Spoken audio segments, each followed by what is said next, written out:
백사. 불의한 청지기의 비유. 두 주인을 섬길 수 없다. 사람 중에 높임을 받는 그것은 하나님 앞에 미움을 받는 것이니라. 성경 말씀.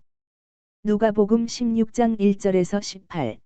또한 제자들에게 이르시되 어떤 부자에게 청지기가 있는데 그가 주인의 소유를 낭비한다는 말이 그 주인에게 들린지라. 주인이 그를 불러 이르되 내가 내게 대하여 들은 이 말이 어찌 됨이냐. 내가 보던 일을 셈하라. 청지기 직무를 계속하지 못하리라 하니 청지기가 속으로 이르되 주인이 내 직분을 빼앗으니 내가 무엇을 할까. 땅을 파자니 힘이 없고 빌어먹자니 부끄럽구나. 내가 할 일을 알았도다. 이렇게 하면 직분을 빼앗긴 후에 사람들이 나를 자기 집으로 영접하리라 하고 주인에게 빚진 자를 일일이 불러다가 먼저 온 자에게 이르되 내가 내 주인에게 얼마나 빚졌느냐 말하되 기름 100마리니이다. 이르되 여기 내 증서를 가지고 빨리 앉아 50이라 쓰라 하고 또 다른 이에게 이르되 너는 얼마나 빚졌느냐. 이르되 밀 100석이니이다. 이르되 여기 내 증서를 가지고 80이라 쓰라 하였는지라. 주인이 이 옳지 않은 청지기가 이를 지혜 있게 하였으므로 칭찬하였으니 세대의 아들들이 자기 시대에 있어서는 빛의 아들들보다 더 지혜로움이니라. 내가 너희에게 말하노니 불의의 재물로 친구를 사귀라. 그리하면 그 재물이 없어질 때에 그들이 너희를 영주할 처소로 영접하리라. 지극히 작은 것에 충성된 자는 큰 것에도 충성되고 지극히 작은 것에 불의한 자는 큰 것에도 불의하니라. 너희가 만일 불의한 재물에도 충성하지 아니하면 누가 참된 것으로 너희에게 맡기겠느냐. 너희가 만일 남의 것에 충성하지 아니하면 누가 너희의 것을 너희에게 주겠느냐. 집 하인이 두 주인을 섬길 수 없나니 혹 이를 미워하고 저를 사랑하거나 혹 이를 중히 여기고 저를 경히 여길 것임이니라. 너희는 하나님과 재물을 겸하여 섬길 수 없느니라. 바리새인들은 돈을 좋아하는 자들이라. 이 모든 것을 듣고 비웃거늘 예수께서 이르시되 너희는 사람 앞에서 스스로 옳다 하는 자들이나 너희 마음을 하나님께서 아시나니 사람 중에 높임을 받는 그것은 하나님 앞에 미움을 받는 것이니라. 율법과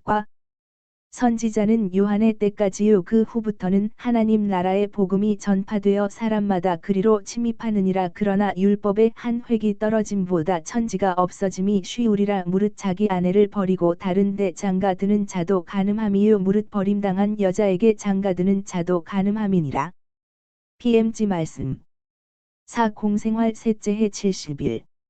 에세네파 사람들과 바리사이파 사람들. 불성실한 관리인의 비유. 에세네파. 기원전 2세기부터 기원 후 1세기 말까지 있었던 것으로 보이는 유다교의 파들 중에 하나. 엄한 규칙을 지키는 공동체로 도시에서 멀리 떨어져 살았었다. 라루스 사전 참조. 거의 외따로 떨어져 있는 어떤 산의 비탈 맨 아래쪽 여기저기에 들어져 있는 많은 군중이 선생님을 기다리고 있다. 그 산은 그것을 둘러싸고 있는 계곡들이 서로 만나는 곳에서 머리를 내밀고 있는데 그 비탈들이 그곳에서 갑자기 솟아오른다. 아니 그보다도 거의 수직으로, 어떤 곳에서는 정말 수직으로 가파르게 뛰어오른다. 산 꼭대기에 올라가는 데에는 석회암을 깎아서 만든 오솔길이 있는데 이 오솔길이 어떤 곳에서는 산 비탈을 구불구불 스치고 지나가며 때로는 낭떠러지 위에 산의 절벽에 걸려 있기도 하다. 거의 붉은 빛깔에 가까운 누런 빛깔의 이 울퉁불퉁한 오솔길은 키가 작고 가시가 많은 먼지투성이에 푸른 덤불 위에 던져 놓은 리본 같다. 메마르고 돌투성이의 비탈을 뒤덮고 있는 잎들 자체가 가시 같아 보이는데 보라빛을 띤 붉은 빛깔의 선명한 꽃이 여기저기 피어 있어 새의 도가머리같이 보이기도 하고 이 가시덤불이 우거진 길로 지나간 어떤 불행한 사람들의 옷에서 떨어져 나온 비단 뭉치 같기도 하다. 아주 가는 재가 덮인 것처럼 음산한 청록색의 뾰족한 가시로 이루어진 기복이 심한 이런 표면은 무더기로 산 밑에까지, 그리고 이 산과 서북쪽과 동남쪽에 있는 다른 산들과의 사이에 있는 고원에까지 퍼져 있어 아래쪽에 있는 곳과 갈마드는데 그곳에는 뒤틀리지도 않고 무익하지도 않은 참다운 풀과 참다운 작은 나무들이 있다. 사람들은 그곳에서 야영을 하며 주님이 오시기를 참을성 있게 기다린다. 아침이 서늘하고 이슬이 아직 모든 풀줄기에서 증발하지 않은 것으로 보아 사도들에게 연설을 하신 다음 날인 것 같다. 특히 그늘에는 이슬이 아직 남아 있어 가시와 잎을 아름답게 하고 가시 돋친 작은 나무들의 이상한 꽃들을 금강석 뭉치로 바꾸어 놓는다. 지금은 틀림없이 이 음산한 산이 아름다운 시간일 것이다. 사실 다른 시간에는, 그러니까 사정없는 햇빛이나 달밤에는 이 산이 끔찍한 속죄를 하는 곳과 같은 소름 끼치는 모습을 하고 있을 것이 틀림없다. 동쪽에는 매우 기름진 평야의 화려한 큰 도시가 있다. 순례자들이 있는 아직 낮은 이 사면에서는 다른 것은 아무것도 보이지 않는다. 그러나 산 꼭대기에서는 인근 지방이 내려다 보이는 비길 데 없는 전망이 눈을 즐겁게 할 것이다. 산의 높이로 보아 전망이 사해와 그 동쪽 지방, 그리고 사마리아의 산맥과 예루살렘을 막고 있는 산맥들에까지 이를 것으로 생각한다. 그러나 나는 산 꼭대기에 올라가지 않았다. 그래서 사도들은 군중 가운데로 돌아다니면서 군중을 조용히 질서를 지키게 하고 병자들을 가장 좋은 자리에 데려다 놓게 하려고 애쓴다. 사도들은 제자들의 도움을 받고 있는데 이들은 아마 이 지방에서 일하는 제자들로서 선생님의 말씀을 듣기를 바라는 순례자들을 유다의 경계 근처로 인도한 모양이다. 예수께서는 해가 내리쬐는 시간의 더위와 아직 여름밤이 아닌 밤의 찬 기운을 조정하기 위하여 웬 아마포 옷에 붉은 겉옷을 입으신 모습으로 갑자기 나타나신다. 예수께서는 사람들의 눈에 띄지 않으신 채 당신을 기다리는 사람들을 바라다 보시고 미소 지으신다. 예수께서는 서쪽에 있는 별로 높지 않은 산의 뒤쪽으로 해서 오시는 것 같은데 어려운 오솔길로 해서 빨리 내려오신다. 제일 먼저 예수를 본 것은 어린이이다. 어쩌면 그 어린이는 덤불 속에 있다가 위에서 굴러 내려오는 돌 때문에 놀라 날아오른 새들을 지켜보고 있었는지도 모르고 혹은 예수께서 그의 눈길을 끌으셨는지도 모른다. 예수를 보고 그 어린이는 펄쩍 뛰어오르며 주님이다 하고 외친다. 모든 사람이 몸을 돌려 이제는 기껏해야 200m쯤 되는 가까운 거리에 계신 예수를 본다. 그들은 예수께로 달려가려고 한다. 그러나 예수께서는 손짓을 하시며 아마 산의 메아리 때문이겠지만 똑똑히 들려오는 목소리로 있는 곳에 그대로 계십시오 하고 말씀하신다. 그리고 여전히 미소를 띠시고 당신을 기다리는 사람들에게로 내려오시어 평평한 곳의 제일 높은 지점에서 걸음을 멈추신다. 거기에서 여러분 모두에게 평화하고 인사를 하시고 또 두드러진 미소를 지으시며 당신 둘레로 모여드는 사도들과 제자들에게 인사말을 되풀이 하신다. 예수께서는 눈부시게 아름다우시다. 예수의 얼굴과 뒤에 없는 푸르스름한 비탈을 비추는 해와 더불어 꿈에 보는 환상과 같다. 정적 속에서 지내신 시간, 우리가 알지 못하는 어떤 사실들, 혹은 당신 위로 넘쳐 흐르는 아버지의 애모, 무엇인지 모를 것이 항상 완전한 예수의 아름다움을 두드러지게 하고, 영광스럽고, 위엄 있고, 평온하고, 차분하게 하며, 어떤 사람의 만남에서 돌아와 그의 모든 모습과 눈길에 거기서 오는 즐거움을 지니고 있는 사람과 같이 기쁨이 가득 차 있다고 하게 했다. 여기서 하느님의 거신 이 사랑의 만남의 반영이 밖으로 번진다. 그것은 보잘것없는 인간적인 사랑의 만남 후에 볼 수 있는 것의 100배나 1000배나 더한 것이다. 이것은 번쩍거리는 광경이다. 이 광경은 그곳에 있는 사람들을 사로잡는다. 그래서 그들은 감탄해 마지 않으며 마치 지극히 높으신 당신의 말씀과의 일치의 신비를 직관하는데 겁을 집어 먹은 듯 말없이 쳐다보고 있다. 그것은 아버지와 아들 사이의 비밀이요. 은밀한 사랑의 시간이다. 아무도 그 은밀한 사랑의 시간을 알지 못할 것이다. 그러나 마치 하늘에서 그런 것과 같은 아버지의 말씀이 되셨다가 다시 사람의 아들이 되시기가 어려운 것처럼 아들은 역시 그 흔적을 보존하고 계시다. 무한과 숭고함은 다시 사람이 되기가 힘들다. 작은 구멍이 많은 질그릇에서 그윽한 기름이 배어나오듯 또는 반투명의 유리막을 뚫고 나오는 화덕의 빛과 같이 천주성이 인성에서 넘쳐 나오고 터져 나오고 사방으로 퍼진다. 예수께서 당신의 빛나는 눈을 내리뜨시고 복된 얼굴을 숙이시고 놀라운 미소를 병자들에게로 몸을 구부려 감추시고 그들을 쓰다듬어 주시고 고쳐 주시니 병자들은 그들에게 기쁨을 주기 위하여 그들의 불행을 내려다보는 사랑 가득한 해 같은 얼굴을 놀라서 쳐다본다. 그러나 예수께서는 곧이어 마침내 얼굴을 다시 드셔야 하고 탈혼이 남긴 빛으로 아직 온통 감싸여 있는 평화로우신 분, 거룩하신 분, 사람이 되신 하느님의 얼굴이 어떤 것인지를 군중들에게 보이셔야 한다. 예수께서는 되풀이하신다. 여러분에게 평화하고 예수의 목소리까지도 여느 때보다 더 음악적이며 부드럽고 화려한 음을 들려준다. 힘찬 그 목소리는 말없는 청중 위에 퍼지고 그들의 마음을 찾고 쓰다듬어주고 감동시키고 사랑하라고 권유한다. 이해의 거부와 증오의 조상, 같이 한 구석에 서 있는 무뚝뚝하고 가다롭고 산 자체보다도 가시가 돋치고 찌푸린 저 바리사이파 사람들의 집단을 빼놓고 흰 옷을 입고 비탈 위에 외따로 떨어져 서서 듣고 있는 또 다른 집단을 떼놓고는 모든 사람이 매우 감격해 있다. 둘째 집단을 바르톨로메오와 가리옷 사람이 에세네과 사람들이라고 말하는 것이 들리고 또 베드로는 그러니까 이렇게 해서 세매장이 또 하나 있는 셈이로군 하고 중얼거리는 것이 들린다. 5. 가만 놔두어라. 말씀은 모든 사람의 것이다. 하고 예수께서 에세네파 사람들을 빗대고 웃으시며 베드로에게 말씀하신다. 그리고 말씀을 시작하신다. 만일 사람이 하늘에 계신 아버지께서 원하시는 것과 같이 완전하면 훌륭할 것입니다. 모든 생각과 애정과 행위가 완전하면 말입니다. 그러나 사람은 완전할 줄을 모르고 사람에게 행동의 자유를 주시면서 그래도 좋은 일을 하라고 명령하시고 사람이 저는 알지 못했었습니다 하고 말할 수 없도록 완전하게 하라고 권하신 하느님께서 주신 선물을 잘못 씁니다. 하느님께서 주신 자유를 사람은 어떻게 씁니까?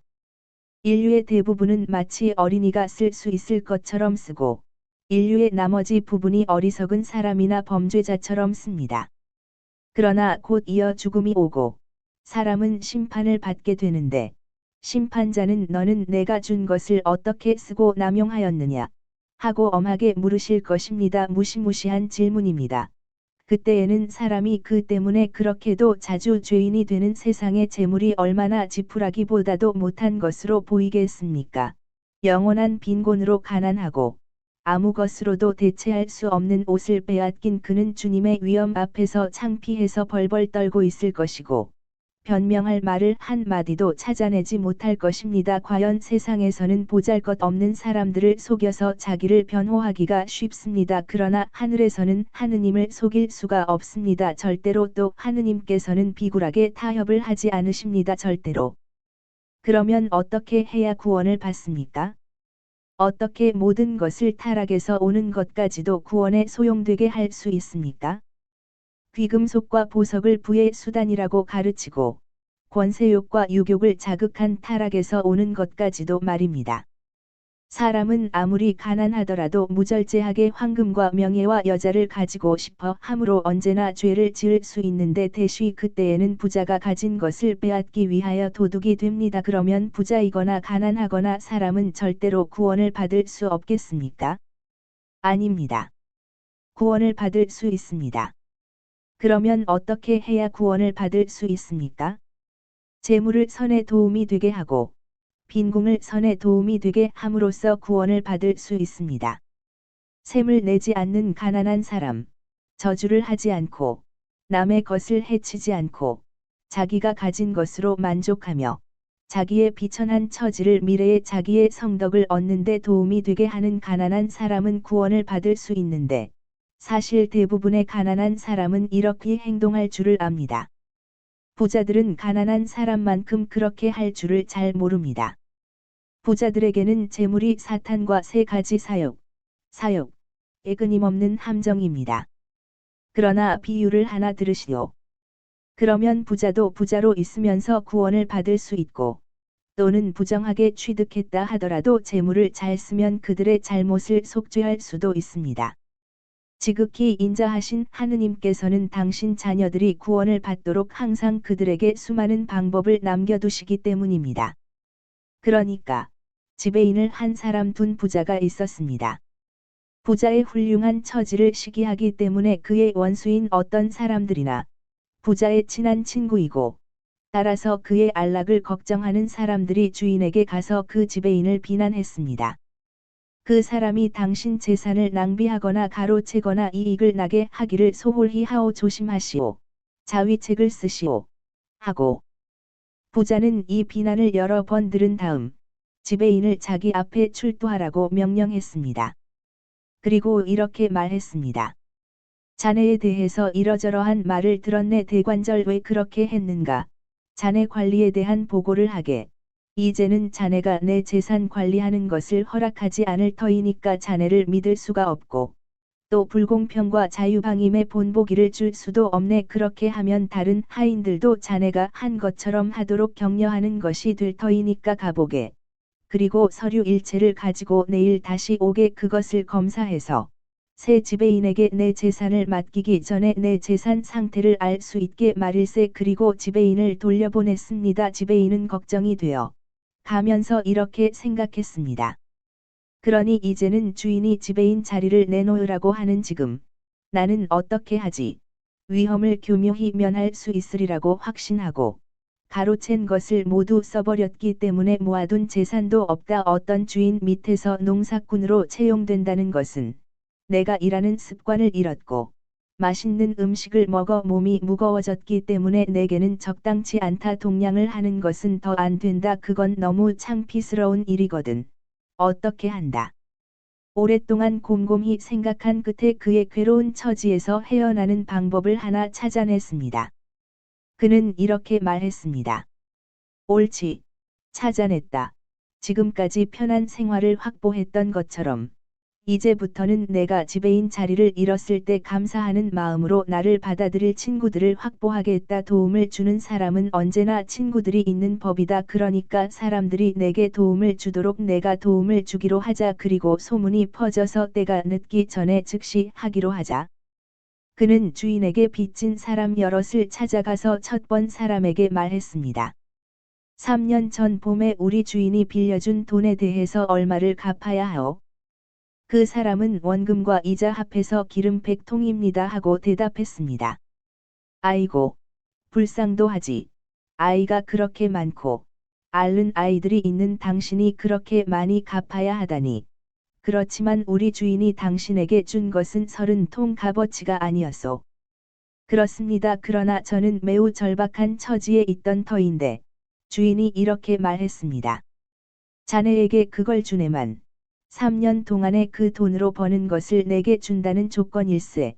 하고 그런데 그 돈으로 기름 100통 값어치를 벌었으니까 그것을 갖다 줘야 합니다. 하지만 그건 고리대금 업자나 다름없소. 안 돼요. 안 돼. 주인은 부자이고 당신은 먹기도 힘든 처지요. 주인은 가족도 별로 없는데 당신은 가족이 대단히 많소. 수입이 50통 값어치가 있었다고 쓰시오. 그리고 그 일을 잊어버리시오. 나는 그것이 사실이라고 맹세하겠소. 그럼 당신은 이익을 볼 거요. 그렇지만 당신은 나를 배신하진 않겠지요.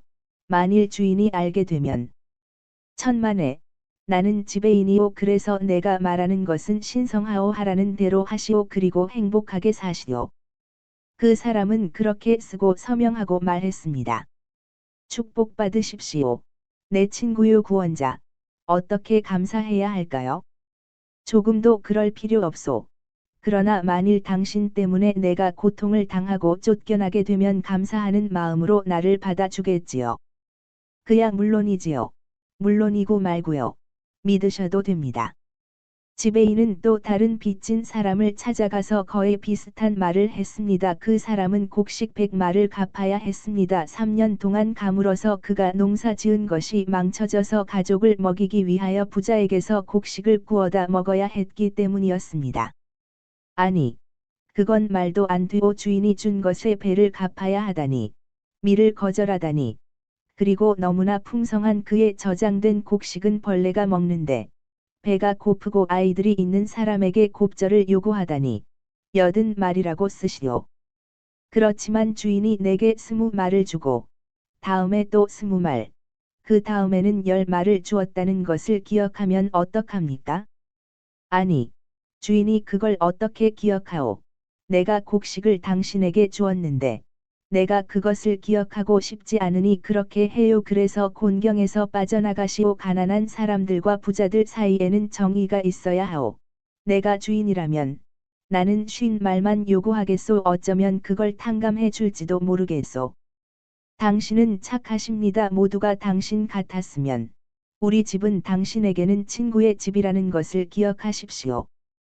지배인은 같은 방법으로 다른 사람들도 찾아가서 이를 다시 공평하게 정리하기 위해서는 고통을 당할 각오가 되어 있다고 언명했습니다. 그러니까 약속과 축복이 그에게 비오듯 쏟아졌습니다. 지배인은 장래가 보장되자 안심하고 주인을 찾아갔습니다. 한편 주인은 지배인의 뒤를 밟아 그의 수단을 알아냈었습니다. 그렇지만 지배인을 칭찬하면서 이렇게 말했습니다. 자네 행동 방식이 좋지 않네. 그래서 그것은 칭찬은 안 하겠네. 그러나 자네 솜씨는 칭찬하네. 정말이지. 정말이지. 새 속의 자식들이 빛의 자식들보다 더 빈틈없네 하고. 그런데 부자가 말하던 것을 나도 여러분에게 말합니다. 사기 행위는 훌륭한 것이 못 됩니다. 그래서 그 때문에 아무도 절대로 칭찬하지 않겠습니다. 그러나 적어도 세속의 수단을 가지고 빈틈없이 되어 세속의 자식처럼 해서 그것들을 빛의 나라에 들어가는 통행료가 되게 하라고 권합니다. 하고 즉 불공평하게 분배되고 잠깐 사이에 지나가는 안락을 얻는데 사용되는 방편이고 영원한 나라에서는 가치가 없는 세상의 재물이 영원한 나라의 문을 열어줄 친구가 되게 하시오. 여러분이 마음대로 쓸 수 있는 방법으로 선을 행하고 여러분이나 여러분의 집안의 다른 사람들이 옳지 못하게 취득한 것은 돌려주시오. 그리고 재물에 대한 병적이고 죄가 되는 애정을 여러분에게서 떼어버리시오. 그러면 이 모든 것이 여러분이 죽을 때에 영원한 문을 열어주고 지극히 행복한 처소에 여러분을 받아들이는 친구같이 될 것입니다. 만일 하느님께서 여러분이 세상의 재물조차도 잘 쓸 줄 모르는 것을 보시게 되면 어떻게 여러분이 하느님께 천당복을 주십사고 요구할 수 있겠습니까? 이것은 있을 수 없는 가정이지만 여러분은 하느님께서 천상 예루살렘에 낭비하는 구성원들을 받아들이기를 원하십니까? 절대로 그런 일은 없을 것입니다. 천국에서는 사람들이 사랑과 너그러움 과정의 속에서 살 것입니다. 모두가 한 분을 위하여, 모두가 모두를 위하여. 성인들의 교섭은 하나의 활발하고 정직한 사회이고 거룩한 사회입니다. 그래서 자기가 옳지 않고 불충실하다는 것을 보여준 사람은 아무도 그곳에 들어갈 수 없습니다.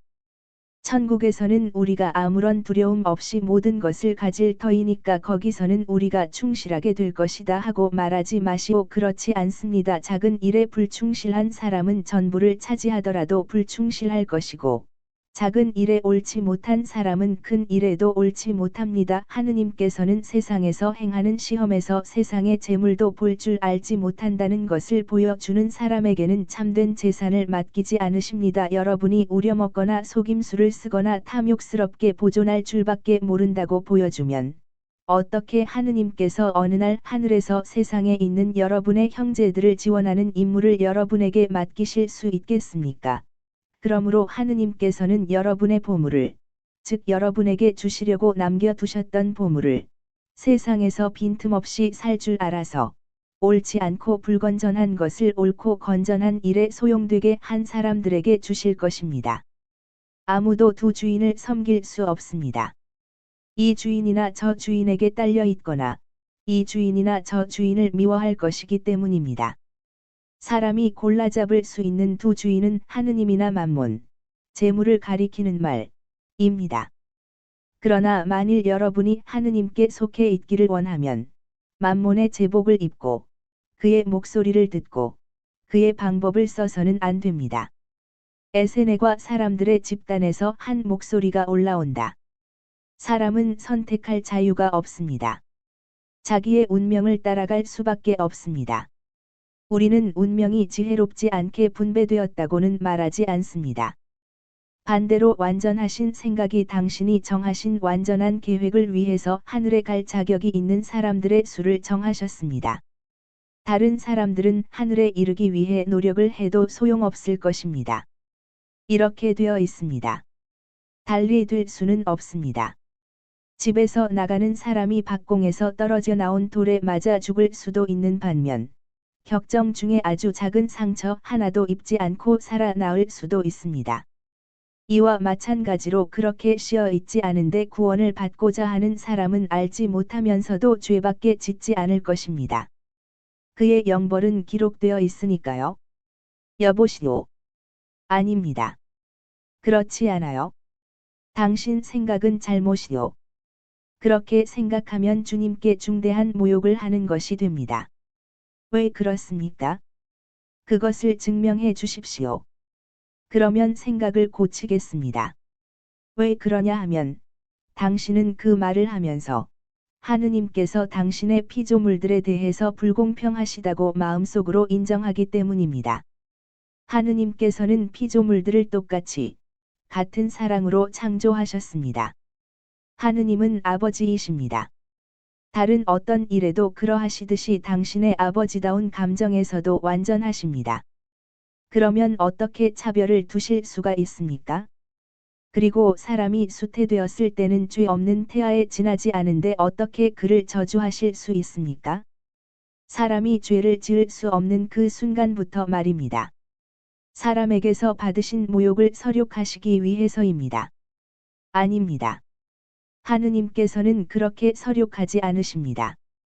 하느님께서는 그런 희생과 같은 초라한 희생, 즉 강요된 부당한 희생으로 만족하지 않으실 것입니다. 하느님께 지은 죄는 사람이 되신 하느님에 의해서만 없어질 수 있습니다. 그분만이 속죄를 하지, 이러저러한 사람이 속죄를 하지는 못할 것입니다. 5. 내가 원죄만 없애기만 하면 될 수 있었더라면, 만일 세상에 카인이 없고, 라멕, 타락한 소돔인, 살인자, 도둑, 간음자, 간통자, 하느님을 모독하는 말을 하는 자, 부모에 대하여 사랑이 없는 자식들, 맹세를 어기는 자, 등등이 없었더라면. 그러나 이 죄들 하나하나의 장본인은 하느님이 아니시고, 사람이 죄인입니다. 하느님께서는 당신 자식들에게 선이나 악을 골라잡을 자유를 주셨습니다. 하느님은 잘하지 않으셨습니다 하고 율법학자 한 사람이 외친다. 하느님은 우리의 힘에 겨운 시험을 하셨습니다. 우리가 약하고 무식하고 타락했다는 것을 아시면서 우리에게 유혹을 당하게 하셨습니다. 이것은 경솔 아니면 악의입니다. 의인인 당신은 내가 말하는 진리를 인정해야 합니다. 당신은 나를 시험하려고 거짓말을 하고 있습니다. 하느님께서는 아담과 하와에게 모든 충고를 주셨습니다. 그런데 그것들이 무슨 소용이 있었습니까? 그때에도 하느님은 잘못하셨습니다. 낙원의 나무를, 유혹을 두지 말아야 했습니다. 그러면 사람의 공로는 어디에 있겠습니까? 그것은 필요가 없었습니다. 사람은 개인적인 공로 없이 하느님의 공로로만 살았을 것입니다. 저 사람들은 선생을 시험하려고 합니다. 그 교활한 사람들의 말을 듣지 말고 우리 말을 들으십시오. 금욕과 묵상 속에서 사는 우리의 말을요 하고 아까의 에세네파 사람이 다시 외친다. 그렇습니다. 당신들은 그렇게 삽니다. 그러나 잘못 삽니다. 왜 그런 생활을 거룩하게 하지 않습니까? 에세네파 사람은 이 질문에는 대답하지 않고 이렇게 묻는다. 선생님이 자유에 대해서 받아들일 수 있는 이유를 말해 주셔서 나도 그것을 받아들일 수 있기를 바라면서 선입관 없이 그것을 묵상하겠으니, 이제는 선생도 말해 주십시오. 육체의 부활과 육체가 와서 보충할 영의 생활을 실제로 믿습니까? 그러면 당신은 하느님께서 사람의 생명을 이렇게 끝마치시기를 원합니까? 그렇지만 영혼이 상급으로 인해서 영혼이 지극히 행복하게 될 터이니, 물질을 다시 살아나게 하는 것이 무슨 소용이 있습니까? 이것으로 성인들의 기쁨이 더해지겠습니까? 성인이 하느님을 차지할 때에 가지게 될 기쁨을 더하게 할 것은 아무것도 없습니다. 아니 그보다도 꼭 한 가지가 마지막 날에 그 기쁨을 더하게 할 것입니다.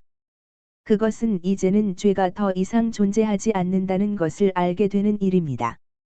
그러나 오늘 육체와 영혼이 하늘을 차지하기 위한 싸움을 일치해서 했으니, 영혼의 날에 육체와 영혼이 일치하여 상을 누리는 것이 당신에게는 옳다고 생각되지 않습니까? 여기 대해서 확신을 가질 수 없습니까? 그러면 당신은 왜 금욕과 묵상을 하며 살고 있습니까? 그것은 그들의 욕망에 저항할 수 없는 다른 동물 위에 군림하는 지배자인 사람 노릇을 더 잘 하기 위해서, 또 대부분의 사람들보다 뛰어난 사람이 되기 위해서입니다.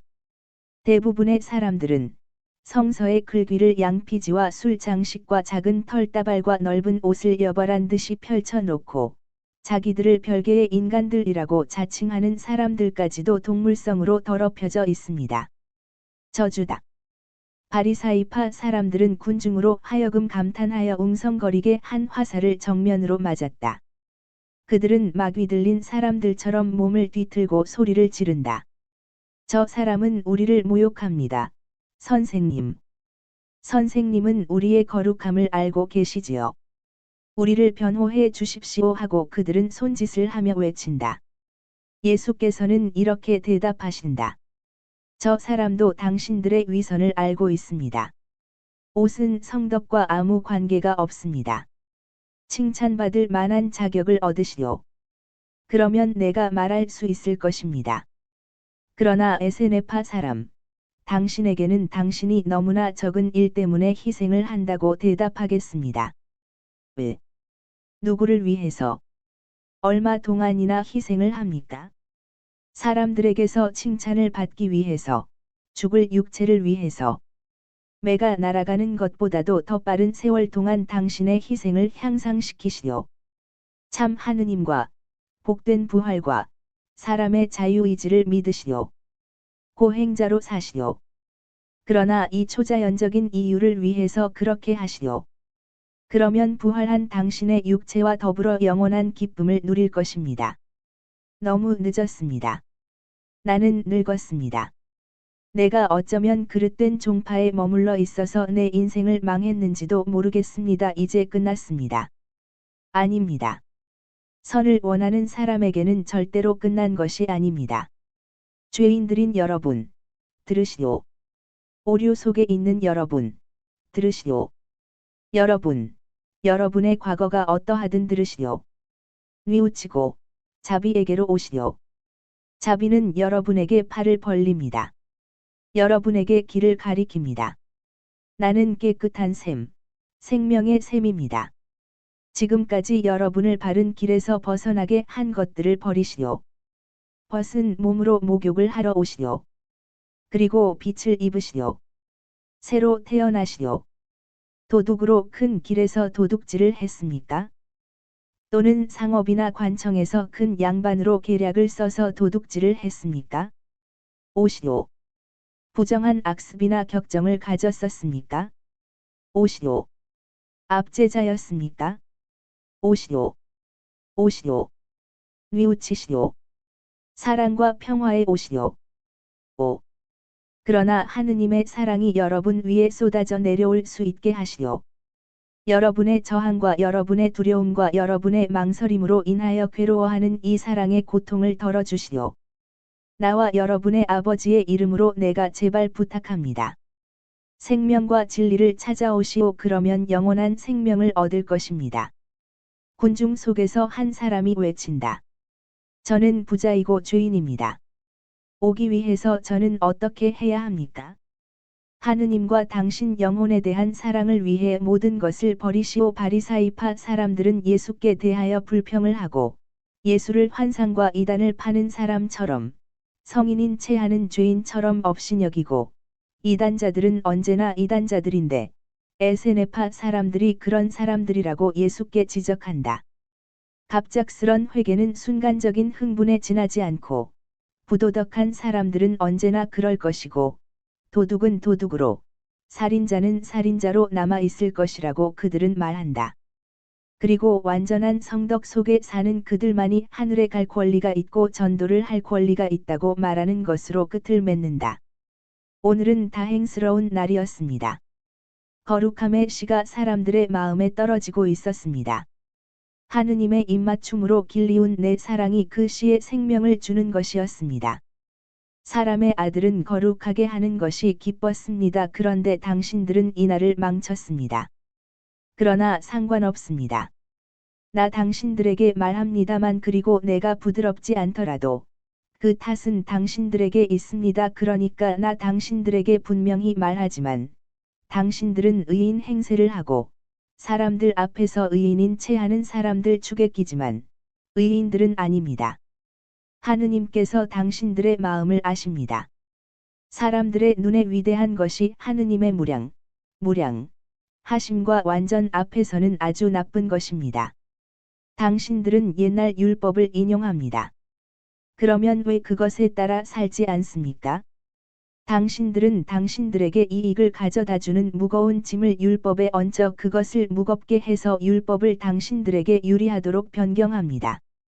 그러면 작은 털다발과 쓸데없는 무겁고 복잡한 것, 즉 당신들이 너무 많이 만들어 놓아서 율법이 그 아래 파묻히고 숨이 막혀 죽게 되는 그 계명들을 제거해서 율법을 이 보잘것없는 사람들에게 유리하게 변경하는 것을 내게는 왜 허락하지 않습니까?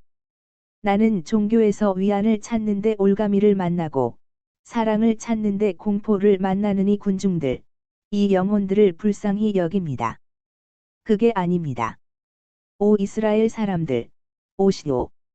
율법은 사랑입니다. 하느님은 사랑이십니다.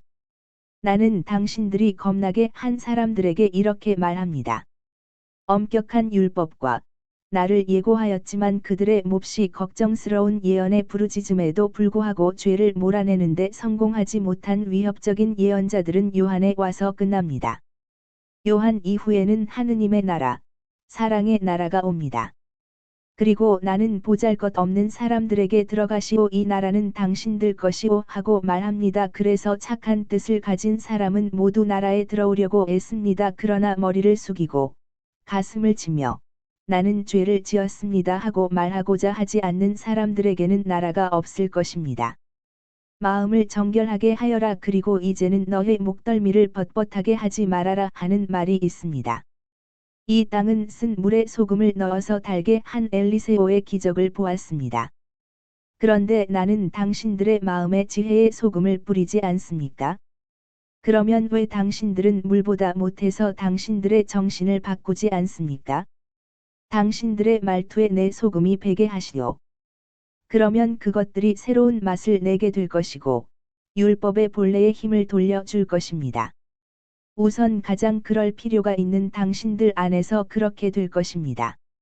당신들은 내가 율법을 바꾼다고 말하지요. 그렇지 않습니다. 거짓말하지 마시오. 나는 당신들이 변형시킨 본래의 형태를 율법에 돌려주는 것입니다. 이것은 이 세상만큼 오래 지속할 율법이고 그 요소나 충고 다만 하나도 사라지기 전에 하늘과 땅이 사라질 것이기 때문입니다. 그리고 당신들이 마음에 드는 대로 율법을 바꾸고 당신들의 죄에 대한 핑계를 찾으려고 궤변을 부려도 아무 소용이 없습니다. 사무엘, 그것은 아무 소용 없습니다. 아무 소용도 없습니다. 이사야, 간음하지 말아라 하는 말이 언제나 있지요. 그러나 나는 이렇게 보충합니다.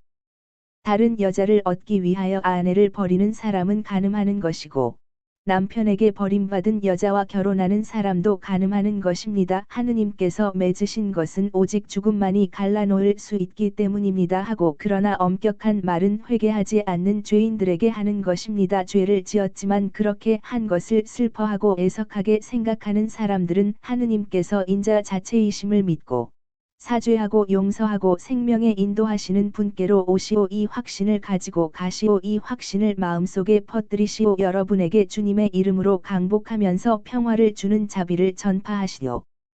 사람들은 장소가 좁아서 그러는지 또는 마음을 끄는 예수의 힘 때문에 그러는지 천천히 떠난다. 그러나 떠나간다 사도들만이 예수와 함께 남아서 말들을 하면서 길을 떠난다. 그들은 헝클어진 위성류, 활성류의 작은 숲 곁을 지나가면서 그늘을 찾는다. 그러나 그 속에는 에세네파 사람이 하나 있다. 예수와 말한 그 사람이다. 그는 천 옷을 벗고 있는 중이다. 앞서 가던 베드로는 그 사람이 짧은 잠방이만을 입고 있는 것을 보고 깜짝 놀란다. 그는 뛰어서 뒤로 돌아와 말한다. 선생님. 미친 사람입니다. 선생님과 말을 하던 사람, 에세네파 사람입니다. 그 사람은 옷을 벗고 울고 한숨을 쉽니다. 우리는 그리 갈 수 없습니다. 그러나 짧은 잠방이만 입고 샌들만 신은 마르고 수염이 난 그 사람은 벌써 작은 숲에서 나와 울고 가슴을 치면서 예수께로 온다.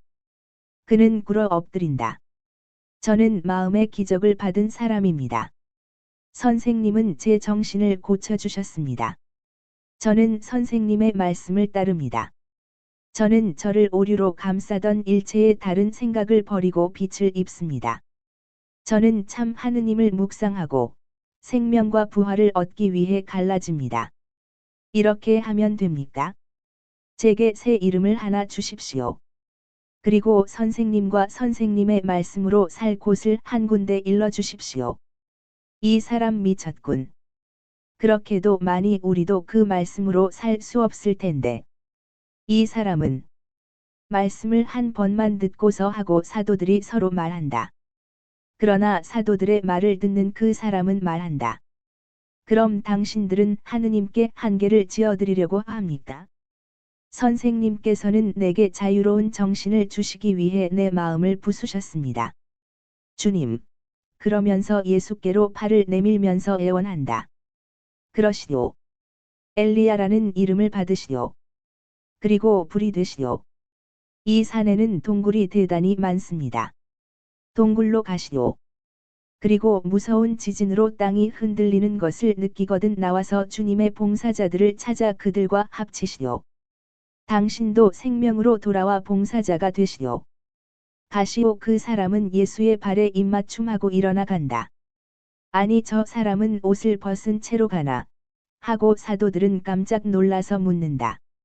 저 사람에게 겉옷과 칼과 부싯깃과 부시와 빵을 주어라. 저 사람은 오늘과 내일 길을 가고 나서 우리가 머물렀던 곳으로 피해 들어갈 것이다. 그러면 하느님께서 당신 아들에게 필요한 것을 마련해 주실 것이다. 안드레아와 요한이 뛰어가서 그 사람이 길모퉁이로 사라지려고 하는 순간에 그를 따라잡았다. 그들은 돌아와서 말한다. 그 사람이 그것들을 받았습니다. 저희들은 우리가 있었던 곳도 일러 주었습니다. 정말 뜻밖의 수확입니다. 주님. 하느님께서는 바위 위에도 꽃을 피게 하신다. 마음의 사막에까지도 착한 뜻을 가진 사람들을 일으키셔서 나를 위로하신다. 이제는 예리고 쪽으로 가자. 어떤 시골집에서 머무르자.